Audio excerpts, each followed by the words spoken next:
Hello everyone, अपनी 6 chapter पे ओटियां complete हो चुकी थी एमपी बोर्ड के लिए। अब आगे के 6 चैप्टर कौन समझते हैं।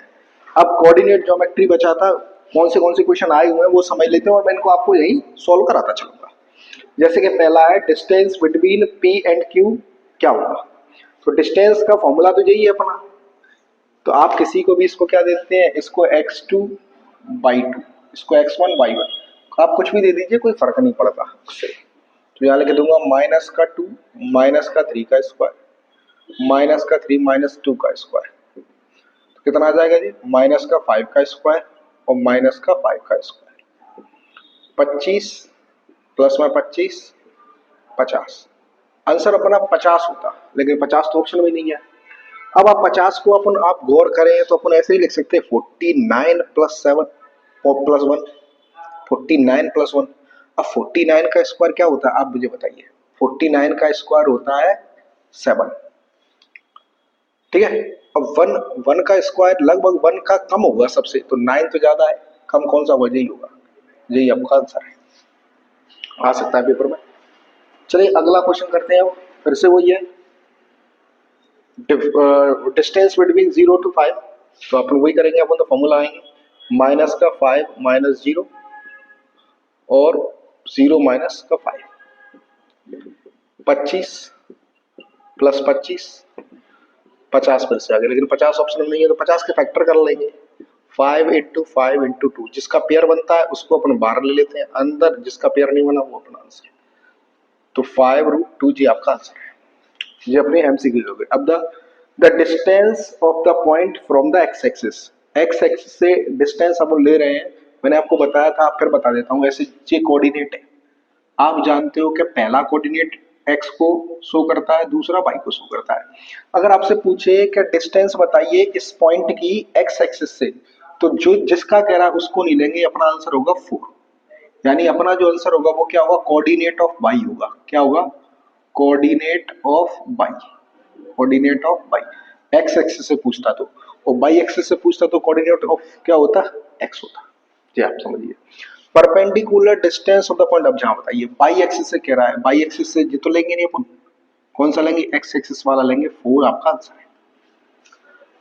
अब true false, area of triangle बिल्कुल सही है, यही होता है 1/2 बेस इनटू हाइट होता है। फिर से the distance of the point from the by axis of is called points by coordinate, by की नहीं होती, बाई एक्सिस से बाई नहीं होता, बाई एक्सिस से क्या होता है, एक्स होता है, इसलिए ये क्या होगा, फॉल्स होगा, याद रखिए। डिस्टेंस फ्रॉम द ओरिजिन जो होता है, बिल्कुल सही बात है, यही होता है ट्रू। डिस्टेंस अभी जो निकाला है, फिर से निकाल देता हूं इसको भी आपके लिए। 7 - 0 चेक कर लेते हैं, 7 - 0 का स्क्वायर, 1 - 0 का स्क्वायर, तो आंसर आ जाएगा कितना, 49 प्लस 1 50 आ जाएगा। और 50 को क्या लिखेंगे अपन, 5√2, 5√2 दिया, ये 2 है। अब वन वर्ड पूछ रहा है the distance, right the distance of the point X Y from the origin. Origin से डिस्टेंस आपका डायरेक्ट फॉर्मूला याद रखना है अपन को, एक्स स्क्वायर प्लस वाई में स्क्वायर। ये आपके क्वेश्चन है। अब मैं कुछ इस देखो, जे अभी तक क्वेश्चन सारे अपन देख पा रहे होंगे, ये प्रीवियस ईयर है, लेकिन ज्यादातर कैसे आए हैं, केवल डिस्टेंस फॉर्मूला से आए हैं, सेक्शन फॉर्मूला से एक भी नहीं है। तो क्यों ना अपन एक हाथ सेक्शन फॉर्मूला से समझ ले क्वेश्चन क्या क्या बन सकता है। चलिए सेक्शन फॉर्मूला से एक एक क्वेश्चन समझाऊंगा, मिड पॉइंट का समझाऊंगा, आप गौर से समझिएगा। जैसे कि मैं मिड पॉइंट का फॉर्मूला क्या होता है वो समझ लेते हैं अपन। मिड पॉइंट यहीं से आएगा, आएगा तो वैसे तो मुझे लग रहा है आएगा तो यहीं से आएगा। जैसे ये एक्स के कोऑर्डिनेट है, x1 y1, कुछ भी नाम आ सकते हैं, जरूरी नहीं कि नहीं हो, x2 y2। और ये b के कोऑर्डिनेट है x, y, और ये फाइंड करने हैं आपको। ये a के कोऑर्डिनेट है, ये p क्या होगा, p is a mid point होगा, इसको मिड पॉइंट बना लेंगे अपन। p is a mid point, mid point होगा तो अपन को डायरेक्ट फॉर्मूला लगाना है कोऑर्डिनेट ऑफ p निकालने के लिए। क्या, x1 plus y1, x1 plus x2 upon में 2, y1 प्लस y2 अपॉन में 2, ये डायरेक्ट फॉर्मूला होता है। एक क्वेश्चन मैं आपको करा देता हूँ इस पे बेस्ड। मान के चलो जी एक कोऑर्डिनेट है, इसके 2,4 है, इसके 6,4 समझ लेते हैं। वो कहेगा p मिड पॉइंट है, तो p के कोऑर्डिनेट बताइए। अगर ये मिड पॉइंट है तो अपन को डायरेक्ट कर देंगे कोऑर्डिनेट ऑफ पी बराबर, इन दोनों को ऐड करेंगे 6 + 2 अपॉन में 2, 4 + 4 अपॉन में 2, आंसर आ जाएगा 8, 4 आ जाएगा इधर, और ये भी 8, 4 आ जाएगा, 4 4 कोऑर्डिनेट हो जाएंगे। कभी कभार थोड़ा सा चेंज भी कर देता है, कैसे मैं आपको बताता हूँ। ये ज्यादा पेपर पूछा जाता है कि सर्कल के ये कोऑर्डिनेट होंगे 2, 3 और ये दिया होगा -1, 7, 5। तो आप मुझे इसके कोऑर्डिनेट बताइए क्या होंगे। अब आप देख पा रहे होंगे कि ए और बी के, ए के कोऑर्डिनेट दिए हैं, बी के निकालने हैं, और जो पी का कोऑर्डिनेट दिया है, फॉर्मूला तो वही रहेगा, या मैं एक्स वाई मान लेता हूँ। तो इन दोनों का वो तो लाइन के पहले फर्स्ट और लास्ट वाले कोऑर्डिनेट का प्लस करना है, -1 है तो -1 लगा दूंगा अपॉन में 2, और इक्वल टू क्या लिखना है, पहला वाला कोऑर्डिनेट। इसको सोल्व कर लूंगा, 4 1 उधर आ जाएगा प्लस, एक्स की वैल्यू आ गई 5। जी आपको फिर सेम इधर बाई के साथ करना है, बाई + 5 बराबर 3 × 2, क्योंकि इसका मल्टीप्लाई होता है, ये अपॉन में 2 था, इसका मल्टीप्लाई हुआ तो कितना हो जाएगा, बाई बराबर 6 - 5, तो बाई के बराबर कितना आ जाएगा, 1 आ जाएगा। जी इस तरीके से क्वेश्चन आ सकते हो, आपको इस तरीके से ही करने हैं, ऑब्जेक्टिव है तो ऐसा नहीं कि पूरा करने में बैठे। अब अगले चैप्टर की ओर चलते हैं अपन।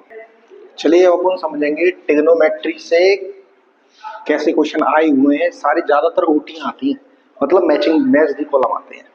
अब समझे देखते हैं, अब कितने सारे फॉर्मूले हैं उनसे क्वेश्चन बनते हैं ज्यादातर। देखो जे टेन थीटा का फॉर्मूला क्या होता है, sine upon cos theta. Cot theta क्या होता है, कॉस अपॉन साइन थीटा। ये सारी चीजें होती हैं। इसके बाद ये फॉर्मूले मेन है, sine square theta plus cos square theta equal to 1, sec square theta minus tan square theta equal to 1। इनसे कुछ फॉर्मूले बन जाते हैं, नहीं देखिए आप मैंने बना के रखे हैं, cosec square theta minus cot square theta equal to 1, और इनसे कुछ फॉर्मूले बने हैं। अब वैल्यू कैसे निकालनी है, वैल्यू समझते हैं, या वैल्यू से क्वेश्चन आएगा। वैल्यू क्या होती है आप जानते हो, देखो मैंने सबसे पहले बोला था कि साइन जो वैल्यू होती है, साइन की वैल्यू कैसी होती है, बढ़ते क्रम में होती है, पहले छोटी फिर उससे बड़ी फिर उससे बड़ी फिर उससे बड़ी फिर लास्ट में सबसे बड़ी। कॉस कॉस की जस्ट अपोजिट होती है साइन के, जैसे साइन 0 है, साइन 0 की वैल्यू सबसे छोटी क्या होगी, 0 होगी पहले, फिर उससे बड़ी क्या होगी, उससे बड़ी होती है 1/2, फिर उससे बड़ी क्या होगी 1/√2, उससे बड़ी √3/2, और सबसे बड़ी क्या होगी 1 होगी। यानी साइन जो है वो इंक्रीजिंग ऑर्डर में चलता है। कॉस, अब कॉस उल्टा चलेगा, 1√3/2, 1/√2, 1/2 + 0। साइन कॉस का क्या होता है, अपोजिट होता है। टेन इन दोनों का डिवाइड, इन दोनों डिवाइड करूंगा कितना आएगा, 0 आएगा। इन दोनों का डिवाइड करूंगा, 2 से 2 कैंसिल, 1/√2 आएगा। टेन की वैल्यू तो सबको वैसे भी याद रहती है, इसका इनफिनिट आएगा। ये क्वेश्चन है और इन्हीं पे बेस्ड है। अब देखिए 10 मैं खुद करूंगा, 10 आपके लिए होमवर्क दूंगा, इनको आप करोगे अच्छे से, और मुझे लग रहा है इससे बाहर को जाएगा नहीं। अभी तक के सारे पेपर में आए हुए क्वेश्चन हैं, जैसे कि टेन थीटा का फॉर्मूला क्या होता है, जी लिखा है साइन अपॉन कॉस थीटा। तो टेन थीटा का फॉर्मूला में 1 यहां मिला देता हूं, 1 है। 1 + cot square theta, 1 + cot square theta, 1 + cot square theta होता है कोसेक, 1 + कॉट स्क्वायर थीटा होता है कौन सा, कोसेक स्क्वायर थीटा प्लस होता है। 1 + कॉट स्क्वायर थीटा क्या होता है, कोसेक स्क्वायर थीटा होता है प्लस। मैंने गलत लिख दिया, ये वाला क्वेश्चन, ये वाला चेंज करने से कोसेक स्क्वायर थीटा बराबर कॉट स्क्वायर थीटा -1, बाकी सारे चाहिए सही है, ठीक है।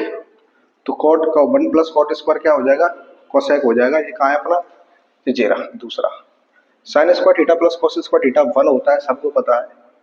तीसरा सेक स्क्वायर थीटा -1, देखो इसकी वैल्यू क्या है, इसकी वैल्यू 1 दी है, 1 का स्क्वायर करूंगा कितना आएगा, 1 ही आएगा। तो एक और 1 होगा जीरा, इसकी 4 की वैल्यू भी 1 है। सेक स्क्वायर थीटा काय का अपोजिट होता है, कॉस का होता है, तो 5। कॉसेक 45, कॉसेक 45 या साइन 45 दोनों 1/√2 होते हैं, 1/√2, तो ये याद है। साइन 0 0 होता है, tan 60 √3 होता है 8।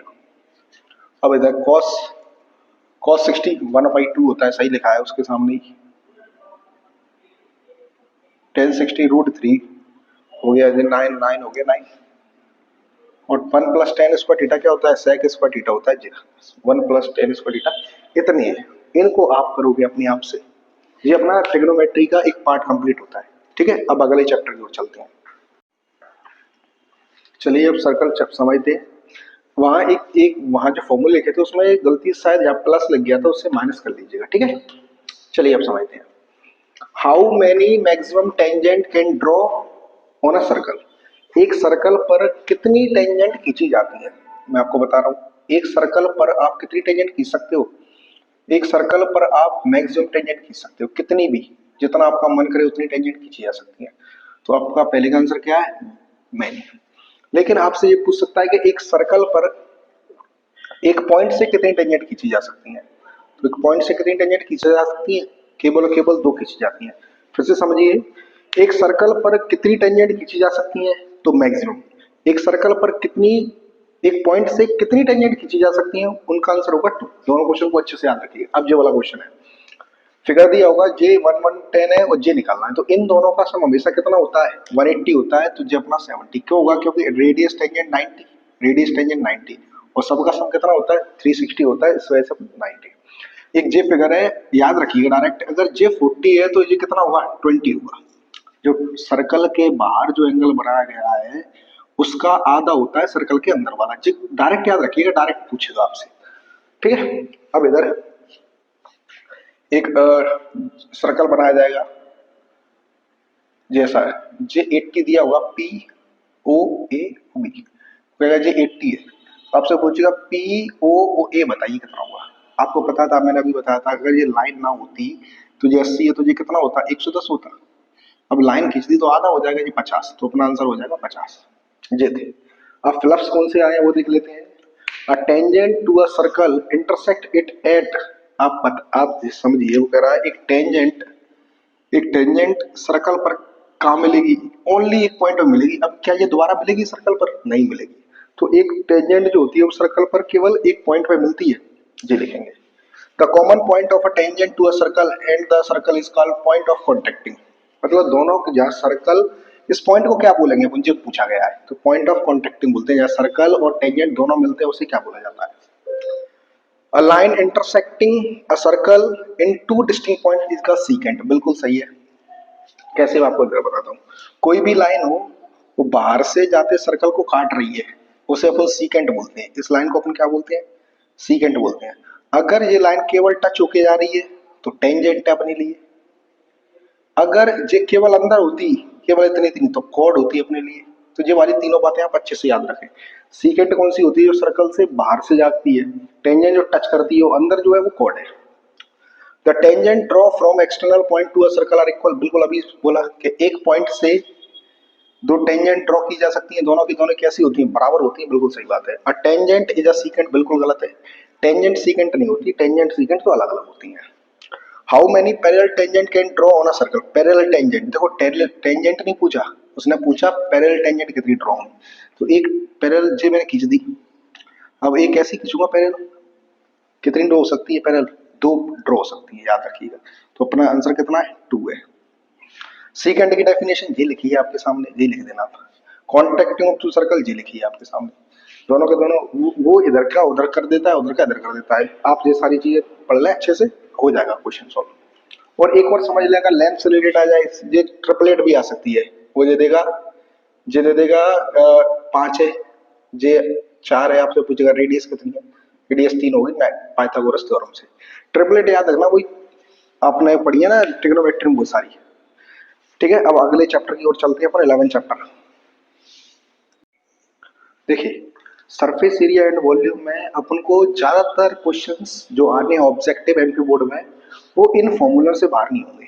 आपको सबके फॉर्मूले याद करने हैं। देखो, याद करने से आप अगर देखोगे वीडियो तो नहीं आएगा। आप क्या करो, उनको याद कर लो, फिर लिखना जैसे मैंने लिखे हैं, ऐसे ही आप एक दो बार लिखोगे, आपको याद हो जाएंगे और आपको मार्क्स मिलेंगे 100%, क्योंकि आप क्वेश्चनों में भी इनका यूज करोगे। जैसे क्यूब का है, CSA, CSA मतलब कर्ड, या इसको लेटरल सरफेस एरिया भी बोलते हैं, तो बात एक ही है। CSA मतलब जिसकी जो कर्व कर्व जैसी सरफेस हो, इसकी फ्लैट हो से लेटरल सरफेस एरिया बोला जाता है।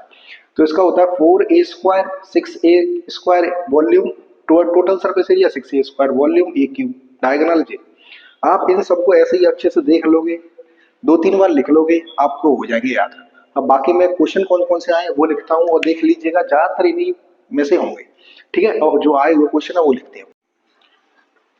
जे सारे क्वेश्चन आए जो रिपीट हुए मैंने और वो लिखे नहीं है बार बार, जो एक बार ही लिख दिया मैंने। सिर्फ वॉल्यूम ऑफ सिलेंडर क्या होता है, pi are square H. Slant height का फॉर्मूला अंडर एल बराबर अंडर रूट में H square plus R square. Volume of cylinder आप लिखिएगा, volume of sphere 2/3 pi R cube L into B into H, A square होता है। अब ये true false है, वॉल्यूम ऑफ कोन, कोन के वॉल्यूम 1/3 होता है, ये फॉल्स है। सही होता है 1/3 पाई आर स्क्वायर एच, ये सिलेंडर का लिख दिया है। हेमिस्फीयर में 2/3 पाई आर क्यूब होता है, तो ये भी फॉल्स है, इसका होगा 2/3 पाई आर क्यूब। हेमिस्फीयर फिर से मैंने बताया क्या होता है, 2/3 पाई आर क्यूब होता है, ये भी फॉल्स है। ये इतने क्वेश्चन आए थे, रिपीट भी हुए, तो वो मैंने लिखे नहीं है, कुछ अलग क्वेश्चन आया नहीं है। चलिए अपन आखिरी टॉपिक समझते हैं स्टैटिक्स का तो मतलब कौन से वन वर्ड आए हुए हैं और कौन से आने के चांसेस हैं। पहले तो ये फॉर्मूला है, फॉर्मूला आपको याद होना चाहिए, mode equal to 3 median -2 mode mean, sorry जी। तो इधर मीडियन है, मीन है, तो यार मोड आ जाएगा। मोड का फॉर्मूला क्या होता है, L plus F1 minus F naught two F1 minus F naught minus F2 into H, ये लगाना है। मीडियन का क्या होता है, एन प्लस ब्रैकेट में n/2 minus C F upon F into H. ये दोनों फॉर्मूले आप याद रखिए, दे देगा। ये क्वेश्चन समझते हैं। A mean is that value among the observation which occur most often, मतलब जो नंबर बहुत बार रिपीट हो रहा है, क्या वो मीन होगा? ऐसा मीन नहीं होता, ऐसा क्या होता है, मोड होता है। मीन तो एवरेज होता है, मीन क्या होता है, एवरेज होता है। जो नंबर बार बार रिपीट हो रहा है उसे अपन क्या बोलते हैं, मोड बोलते हैं। तो ये वाली बात कैसी है, फॉल्स है। Right the class marks, class mark क्या होगा, इन दोनों का ऐड करिए, कितना आएगा 60, आधा कर दीजिए 30, ये आपका आंसर आ गया।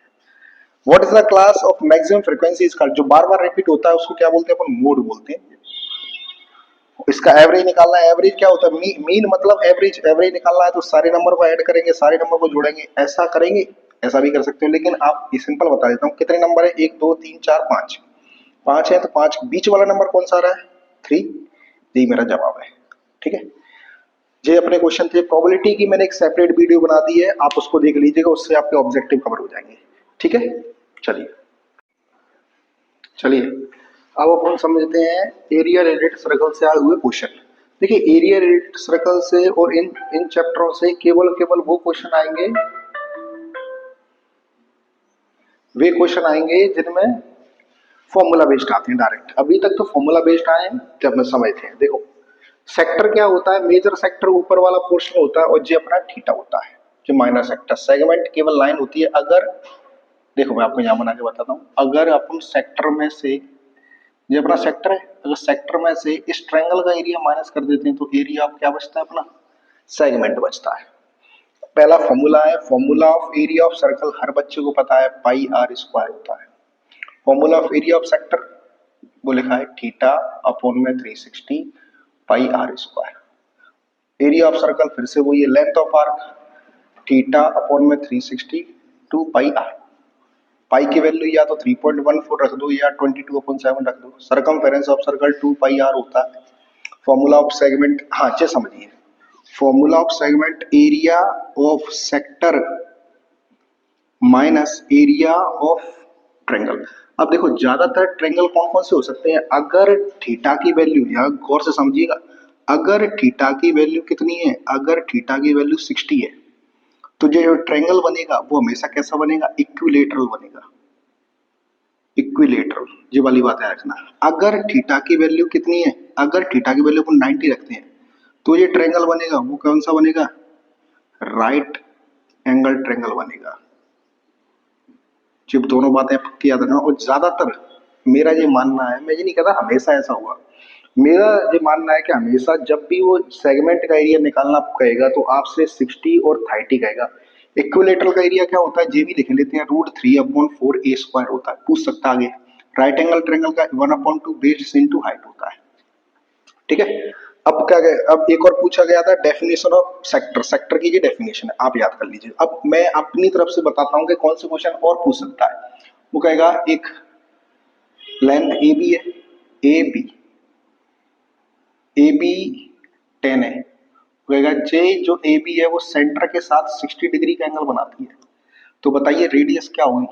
तो आपको पता है जे दोनों तो बराबर होती है, जे 60 है तो ये भी 60 होगा और जे भी 60 होगा, तो सब पूरा कितना हो जाएगा 10 और 10 हो जाएगा, इक्विलेटरल ट्रायंगल बन जाएगा और रेडियस अपनी कितनी हो जाएगी 10 सेंटीमीटर हो जाएगी। ये वाली बात याद रखिए, आने के चांसेस है इसके। ठीक है, और क्या पूछ सकता है, और एक और क्वेश्चन पूछ सकता है कि दो सर्कल है, जे आर है, इसकी रेडियस 3 है, प्लस जे एक और सर्कल है जिसकी रेडियस 4 है, इन दोनों का सरकमफेरेंस का सम बड़े सर्कल की रेडियस के बराबर है, बड़े सर्कल के सरकमफेरेंस के बराबर है। तो बड़े सर्कल की रेडियस बताइए, सरकमफेरेंस कितना होता है 2 पाई आर होता है, प्लस 2 पाई आर बराबर 2 पाई आर, 2 पाई कॉमन ले लीजिए, 3 प्लस आर बचा 2 पाई आर, 2 पाई से 2 पाई कैंसिल, आर की वैल्यू कितनी आ गई 7 आ गई। ये तो सर्कल पेरेंस था, एरिया भी कह सकता है कि इन दोनों सर्कल का एरिया का सम बड़े वाले सर्कल के एरिया के बराबर है, तो अपन मैं उसे यहाँ सॉल्व करा देता हूँ, पाई 3 का स्क्वायर प्लस पाई 4 का स्क्वायर बराबर में पाई आर का स्क्वायर, पाई कॉमन तो अंदर बचा 9 प्लस 16 बराबर पाई आर स्क्वायर, जिससे कैंसिल ये कितना हो जाएगा, इधर देखिए मैं इधर सॉल्व कर रहा हूँ, 25 बराबर आर स्क्वायर, और जी का 5 का स्क्वायर है, तो आर की वैल्यू कितनी आ जाएगी 5 आ जाएगी। ये कुछ और क्वेश्चन तो मुझे लगा के आ सकते हैं पेपर में, बाकी आप कर लीजिएगा। रेडियस दे सकता है आपको कि रेडियस 7 है, सरकमफेरेंस क्या होगी, डायमीटर क्या होगा, ये सारी चीजें पूछेगा एमपी बोर्ड में, इससे बाहर कुछ जाने का है नहीं।